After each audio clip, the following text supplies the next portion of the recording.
Muchas gracias a César y a Alejandro por la invitación.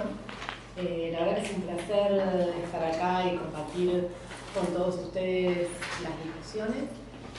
Lo que les voy a presentar hoy tiene mucho de trabajo en progreso, de pensamientos que van surgiendo, en donde trato de abordar como investigadora, como socióloga, determinadas cuestiones que se ligan con mi trabajo de campo, que tienen que ver, que se enganchan con él, pero que no son exactamente las cosas que yo trabajo todo el tiempo en mi trabajo de campo. Y esto me parece que es algo importante de aclarar, porque también nos está hablando de qué es lo que significa el debate sobre la separación de la Iglesia del Estado en este momento en determinados espacios. En mi campo, por ejemplo, significa bastante poco. Es decir, entre los católicos con los que yo trabajo, la separación de la Iglesia del Estado no es algo que sea una reivindicación, por más que son ciudadanos, yo trabajo mucho con ciudadanos hiper implicados políticamente, ciudadanos y ciudadanas para las cuales, por ejemplo, la posibilidad de despenalizar el aborto sí era algo importante y sí era algo significativo. Sin embargo, la cuestión de la separación de la Iglesia y del Estado tiene algo de agenda importada. Y lo digo con toda la prudencia del caso, porque la verdad, cuando yo veo, por ejemplo, todas las discusiones y las reivindicaciones identitarias que están por detrás y por delante de los pañuelos, yo me pregunto cosas. Digo, cuando veo a mis hijas con el pañuelo naranja y el pañuelo verde, que me saben explicar muy bien el pañuelo verde, el pañuelo naranja, más o menos, algunas cosas sí, otras cosas no. Yo me pregunto, bueno, tal vez en realidad yo soy la que no estoy viendo determinadas cosas, entonces me pongo a pensar y a reflexionar sobre esas cuestiones. Yo les voy a hablar ahora desde el catolicismo, desde pensar ese espacio complejo que es el catolicismo. Como ya saben algunos de los que me escucharon, yo siempre empiezo diciendo que el catolicismo es un mundo plural y heterogéneo, en que conviven corrientes, instituciones, comunidades, individuos, es decir, son todos objetos sociales diversos que tienen distintos niveles de institucionalidad, distintos niveles de relación con otras esferas de actividad, si la pensamos weberianamente, e incluso con otras esferas de institucionalidades. Si nosotros incluso enfocamos dentro de ese mundo plural que es el catolicismo, si solo enfocamos la parte más institucional, es decir, la Iglesia, nos encontramos que adentro, en el interior del catolicismo, en sus márgenes y atravesando estos márgenes, tenemos institucionalidades múltiples que se rigen por legalidades distintas y a su vez establecen acuerdos con otros espacios institucionales y con estatalidades variadas. Por ejemplo, diócesis se relaciona con estados provinciales y con el Estado nacional, el episcopado con el Estado nacional, el concordato que regula las relaciones entre estados, parroquias que se relacionan con municipios y provincias, congregaciones que se relacionan con estados municipales, provincial y nacional, y podríamos seguir así hablando de todas las institucionalidades y sus relaciones mutuas que nos hablan de la complejidad del panorama cuando tratamos de pensar la cuestión de la separación. Digo, en principio lo que aparece como el referente más claro cuando hablamos de la separación del Estado es la cuestión jurídica. Digo, prácticamente hay, ante todo, hablar de separar el Estado y la Iglesia tiene que ver con una cuestión jurídica que luego desemboca, por supuesto, en aquello que es más importante, que es una problemática política. Una problemática política de proporciones. Siguiendo a Fernando Arletá, se puede resumir como tres posibilidades en esto de la separación. La primera es realizar algunas reformas legales sin tocar ni el concordato ni la Constitución. Por ejemplo, retirar símbolos religiosos del espacio, símbolos católicos, no religiosos, obviamente, del espacio público. Retirarle el estatuto de institución de derecho público a la Iglesia ya tendría implicancias jurídicas un poco más complejas y supondría eventualmente tocar el concordato, y finalmente realizar una reforma constitucional, que es lo que implica la cuestión de suprimir el artículo 2. Ahora, todas estas reformas y todos estos cambios dejarían sin tocar la otra problemática, que son, por ejemplo, las la cuestión de las constituciones provinciales, que no estarían afectadas por estos cambios que se podrían hacer a nivel nacional. Como todos sabemos, la intervención de la Iglesia Católica en los debates públicos podríamos definirla por lo menos como intensa.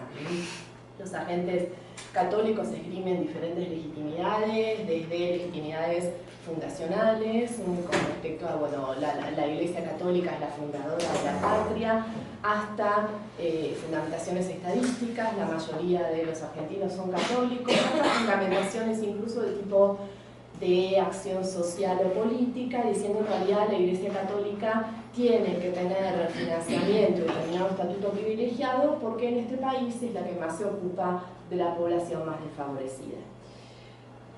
Pensar la separación entre la Iglesia y el Estado efectivamente plantea como una pregunta que es más insidiosa, que es ¿qué hay que separar y hasta dónde planteamos la separación? Lo más sencillo, sin duda, es la cuestión que ahora está en el tapete, que es la cuestión del sostenimiento económico a la Iglesia Católica. Lo que aparece más claro es ese financiamiento que va desde la Secretaría de Culto a las diócesis, que son igual algo menos de 50.000 pesos por diócesis. La verdad es insignificante, pensando en términos, pensando en los dos términos, ¿no? Ida y vuelta, es decir, en lo que significa en términos de presupuesto estatal y en lo que significa en términos de cómo administran las diócesis ese dinero. Con esto no quiero decir que no sea necesaria la separación, sino que la cuestión del sostenimiento económico no puede ser un obstáculo para la separación. No estamos hablando evidentemente de un gesto político. Incluso desde la presidencia de la Comisión Episcopal Argentina, está Danislao Karlik, que la presidió desde el 96 hasta el 2002, ya desde entonces se viene hablando de la posibilidad de renunciar a este subsidio, porque hay muchas voces en la Iglesia que sostienen que el costo político es mucho más alto que el rédito económico. Entonces, ahí dicen, bueno, la verdad renunciamos a esto porque nos cuesta mucho. Por supuesto hay otras voces que sostienen que están en contra de esta renuncia, pero bueno, efectivamente ya es una discusión que se viene dando dentro de la Iglesia. Pero, por supuesto, los intercambios entre la Iglesia y el Estado superan con mucho esto. Digamos que los distintos espacios institucionales, eclesiásticos, se articulan con todo otro montón de acciones e institucionalidades sociales que van desde escuelas parroquiales, hogares de ancianos y huérfanos, distribución de alimentos en parroquias y capillas, y aún si pensamos esto, los límites entre lo político y lo religioso son porosos. Voy a tomar dos ejemplos que son dos ejemplos traídos de dos de los espacios en donde para mí pensar la separación entre Iglesia y Estado sería más complejo, que es por un lado el espacio de la educación y por otro lado el espacio de la acción social, de la asistencia social. El primero de ellos, voy a tomar a propósito un ejemplo extremo por lo molesto. Cuando yo trabajé con el Instituto del Verbo Encarnado, que es uno de los institutos, es una orden religiosa, se llama instituto porque no llega porque legalmente todavía no es orden, quiere serlo pero no lo es, que tiene su sede en San Rafael, en Mendoza. Es una institución muy conservadora, para decirlo aquí entre nosotros. Si tuviéramos que hacer un arco de más conservador a más conservador, el Opus Dei se ubicaría más o menos a las 12 y el Instituto del Verbo Encarnado se ubicaría a las 3 de conservadurismo, es decir, mucho, mucho más conservador.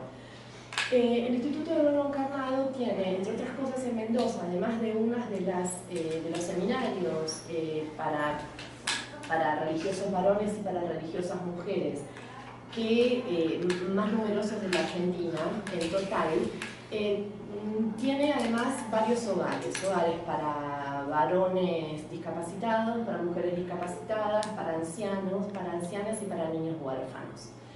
El Estado subsidia esos hogares en función de cada uno de los pacientes que tienen, es decir, por paciente les da un subsidio. Este subsidio es tanto del Estado nacional como del Estado provincial. Tienen los dos subsidios posibles. Cuando yo estuve haciendo trabajo de campo en los años 2000, un sacerdote me llevó a visitar esos hogares, y en el hogar de mujeres discapacitadas se encontró con una chica que lo fue a saludar muy alegremente, con mucho afecto, y le pedía algo que yo no lograba entender, pero la chica tenía una discapacidad severa que era motriz y además tiene que ver con el habla. El sacerdote lo entendió porque evidentemente visitaba mucho ese lugar y tenía una interacción importante con los pacientes. Terminaron cantando De cara al sol, el himno franquista. Eso era lo que le pedía la chica que hicieran, o sea que evidentemente era algo que se realizaba frecuentemente, si no, no me explico cómo la chica podía llegar a conocer el himno. Evidentemente es una linda canción. Es una linda canción. Me hubiera gustado más la marcha peronista, pero bueno, son gustos. Digamos que ideológica y políticamente yo no puedo estar menos de acuerdo con esa escena que vivía en ese momento. Ahora, la pregunta que yo me hago es, ¿el Estado, tanto provincial como nacional, terceriza todo ese trabajo de cuidados en un instituto religioso? Si el instituto religioso se va, o si deja de ocuparse de eso que se ocupa, ¿quién se va a ocupar de esas personas que están a cargo de ese instituto religioso? Digo, de nuevo, son como preguntas. El ámbito educativo es otro de los ámbitos en que me parece que aparece con mayor complejidad la cuestión de la separación de la Iglesia del Estado, sobre todo en determinadas zonas, en determinadas regiones del país, en donde se construyó la educación en sus distintos niveles de una manera completamente subsidiaria, donde hay una cosa no hay otra, donde hay secundaria de alguna de las instituciones posibles de la Iglesia, entonces el Estado no va a poner su escuela secundaria. Buenos Aires es uno de los sistemas educativos que está más complicado en este sentido. El porcentaje de niños en escuelas privadas en la ciudad de Buenos Aires es 47,3. 31,6 es la matrícula confesional, o sea, hay un 31,6% de niños que van a escuelas confesionales, de los cuales el 96% son católicas, ¿no? O sea que hay un porcentaje altísimo de escuelas confesionales que son católicas. Muchas de ellas son parroquiales y atienden a una población que es una población empobrecida. O se sitúan, por ejemplo, en lugares en los que el Estado no llega. Por ejemplo, en Mataderos no hay escuela secundaria estatal, sí hay escuelas secundarias religiosas.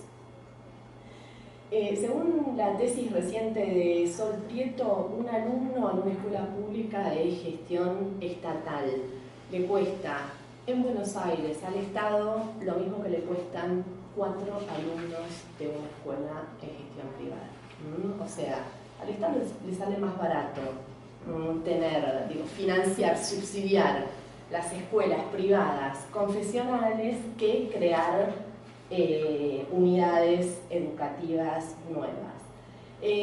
Según Sol Prieto, en conversaciones informales me dice en realidad no explota en todos lados de la Argentina, pero en Buenos Aires, si se separan la Iglesia y el Estado, el sistema educativo explota, en Buenos Aires particularmente. Ahora, la pregunta que en realidad está como por detrás y es la que nos moviliza cuando nos preguntamos por la separación de la Iglesia del Estado, no es evidentemente una pregunta jurídica, no es una pregunta que tome en consideración todas estas cuestiones constitucionales o de códigos o de problemas administrativos, es una pregunta que tiene origen político. En realidad la pregunta es cómo lograr que la Iglesia Católica deje de intervenir en decisiones de políticas públicas. Yo creo que ese es, de alguna manera, el corazón de la pregunta que viene con el pañuelo naranja. Como todos aquí sabemos, la Iglesia Católica funcionó como uno de los actores principales que obstaculizaron el debate público sobre todas las leyes que tuvieron que ver con la con el logro de derechos en las relaciones humanas. Por ejemplo, la defensa del matrimonio indisoluble entre varón y mujer llevó a la Iglesia a oponerse a la sanción del divorcio. Les recuerdo que en 1987 amenazó con excomulgar a los diputados y senadores que votaran por esta ley. No sé si no llegó a excomulgar a alguno, no me acuerdo la verdad. Del matrimonio igualitario en el 2010, la ley de identidad de género, la oposición sistemática a las leyes de educación sexual y reproductiva, que logró frenar en muchas provincias la distribución de métodos anticonceptivos gratuitos en hospitales y clínicas. Digamos que la lista es larga y es interminable. Me gustaría de todas maneras pensar, para reflexionar un poco sobre la cuestión de las institucionalidades, qué es lo que pasó con la Iglesia Católica en la cuestión del debate sobre el aborto, sobre la legalización del aborto. El comienzo de la fuertísima movilización a favor de la legalización del aborto encontró la jerarquía de la Iglesia Católica, que es por supuesto contraria, doctrinaria, filosófica y moralmente a la despenalización, en un lugar de una moderación que nos sorprendió a muchos de los analistas. En un comunicado del 20 de abril, es un comunicado de la Comisión Episcopal de la CEA, de la Conferencia Episcopal Argentina, sostienen, por ejemplo, que, por supuesto, después de decir que estamos a favor de que nos gusta mucho que los católicos defiendan las dos vidas y que estamos a favor de salvar a las dos vidas, pero dicen cosas como: en nuestro ánimo está no condenar a nadie, sino entrar en un diálogo razonable sobre la cuestión de la vida. Hemos hecho poco por la protección de la mujer que atraviesa esta situación. El comunicado es largo, son además 3 obispos que hablan en un video. Agradézcanme por no traérselos porque tuve la sensación de traerles, tuve como la tentación de traerles 15 minutos de obispos hablando, pero hablan de cosas que a los que los obispos, por ejemplo, de los años, qué sé yo, 40, 60, nos llamaría, nos sorprende. Dicen cosas como: una nación democrática, moderna y progresista debe tener la capacidad, el ingenio y la creatividad de buscar soluciones nuevas que resuelvan los problemas sin necesidad de matar o interrumpir las vidas de seres humanos. Es decir, hablan del aborto equiparándolo al asesinato, pero hacen una autocrítica diciendo: la Iglesia no hizo lo suficiente, no acompañamos lo suficiente a las mujeres que han abortado, y habla incluso de las mujeres que han abortado en medio de sufrimientos y límites y padecen en soledad las consecuencias de esa decisión. Acto seguido aparece de nuevo todo el discurso, el viejo discurso social de la Iglesia, diciendo: en realidad hay que ocuparse de los pobres, no podemos descuidar a los pobres que ya son nacidos y que por lo tanto, es decir, esas cosas que conocemos bien, que forman parte del discurso de la Iglesia. A mí me interesaba destacar esta relativa moderación de las primeras emisiones de la Conferencia Episcopal en su conjunto, que luego se endurecieron y se endurecieron bastante. Y empezaron a endurecerse como si fuera por manchas, no fue una acción en bloque, no es que el episcopado salió de nuevo con un comunicado duro. Pasó lo que dijo el obispo de Tucumán, que en medio de una misa antes de la votación en diputados nombró por su nombre de pila a cada uno de los diputados tucumanos, pidiéndoles que votaran en contra de la ley de despenalización. Igual acá yo hago como un pequeño paréntesis, preguntándonos: ¿esta es la presión feroz de la Iglesia? A ver, estamos hablando de legisladores que tienen que decidir por la salud pública. Si esta es la presión feroz que va a ejercer la Iglesia, me parece que estamos mirando un poco mal cuáles son las posibilidades de presión. Por supuesto hubo otras presiones. Las presiones que nosotros ya sabemos, que en realidad son las cartas y los encuentros de los obispos con los gobernadores para que a su vez presionen a sus senadores. Esas son las presiones que efectivamente funcionaron. Ahora, si hablamos de las presiones públicas, me parece que esta, que es la que fue signada y marcada como la presión más fuerte, digo, es como dijo Lipovetsky, ubíquense, digo, el problema es que ustedes se dejan presionar y no la presión que ejercen sobre ustedes. Pues se hicieron también misas, digo, empezó con eso la escalada, se hicieron misas masivas en todos lados, se hizo una misa bastante masiva en Luján, en el que, considerando que la Iglesia es la gran institución que está en contra de la despenalización del aborto, su jerarquía fue la mitad. O sea, fueron menos de la mitad de los obispos de esa misa, lo podemos interpretar como queramos. La intensificación de la disputa pública, sin embargo, se dio, yo creo, fundamentalmente como una presión hacia las jerarquías por parte de agentes que son agentes nuevos y son agentes que surgieron a partir precisamente de la movilización del pañuelo verde. Mi hipótesis concreta es que el pañuelo celeste es una reacción al pañuelo verde.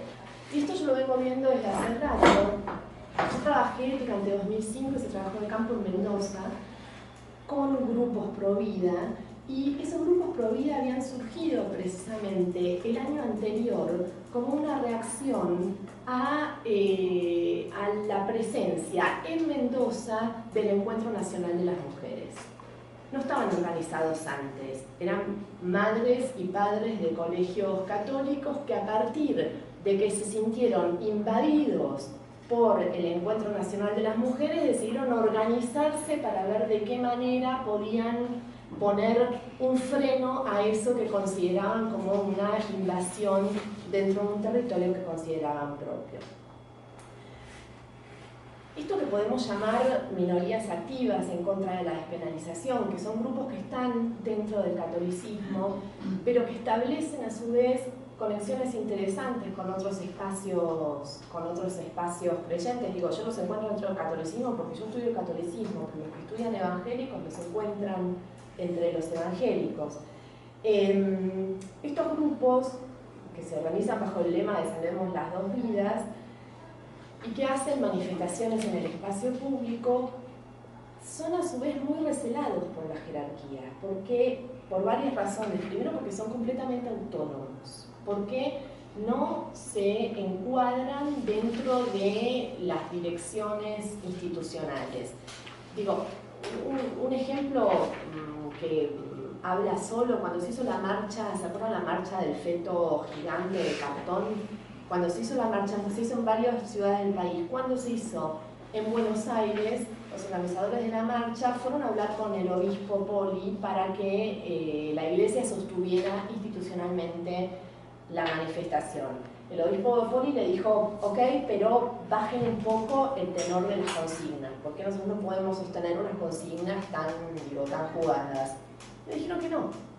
Le dijeron que no, hicieron la marcha sin el apoyo institucional de la Iglesia. Y de hecho, si ustedes miran las diferentes marchas, por algunas razones o por otras, un lugar en donde uno esperaría encontrar una cantidad enorme de curas vestidos de curas y de monjas vestidos de monjas, no las hay. O sea, los que están encabezando este reclamo son sectores no controlados, poco institucionalizados, o dicho de una manera, que crean institucionalidades nuevas que no están basadas en las institucionalidades que estamos acostumbrados a ver dentro de la Iglesia. Estos grupos profundizan cada vez más, primero su identidad y segundo su autonomía, en base a dos tipos de articulaciones. Por un lado, una articulación interreligiosa entre católicos y evangélicos, y por otro lado, una articulación transnacional. La articulación transnacional es muy interesante de trabajar porque a partir de que surgen estos grupos aparecen como grandes fundaciones que sostienen varias cosas. Primero, sostienen la publicación de textos y la circulación de textos, es decir, producen contenidos. Por otro lado, generan y crean seminarios que forman a los diferentes agentes. Y finalmente hacen conferencias internacionales que son las que terminan articulando y sosteniendo el discurso. Acá la circulación interreligiosa es la norma. Es decir, estos seminarios son organizados o por grupos católicos o por fundaciones católicas o por fundaciones evangélicas, pero asisten los dos. Es decir, es como una especie de internacional pro vida que trabaja de esa manera.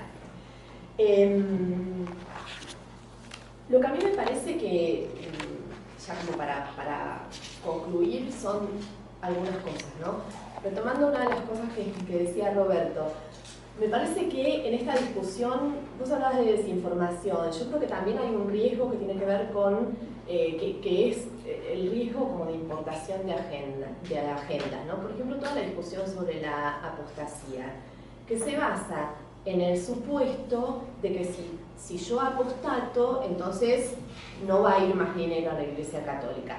Esa discusión es buenísima porque es como un diálogo de sordos absolutos. Ojo, yo no niego que no haya un gesto político importante en la apostasía. Es un gesto político central. Lo mismo que, por ejemplo, aunque sea poco dinero, el hecho de que el Estado decida no financiar más a la Iglesia Católica, que presupuestariamente no es significativo, es un gesto muy político muy importante.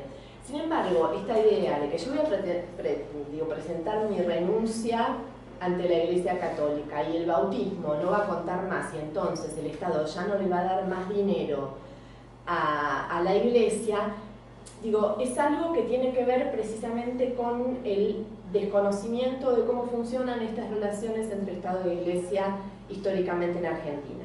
Finalmente quería decir que aún suponiendo que hubiera sectores dirigentes con voluntad real de llevar adelante y sostener la separación de la Iglesia y del Estado, cosa que es difícil encontrar en los gobiernos anteriores, y cuando digo anteriores, como yo soy socióloga no voy tan lejos como Roberto, me refiero a los últimos 50 años con suerte, y es aún más difícil encontrar en este, que extrema ciertas lógicas de subsidiariedad, sobre todo en el campo de la acción social.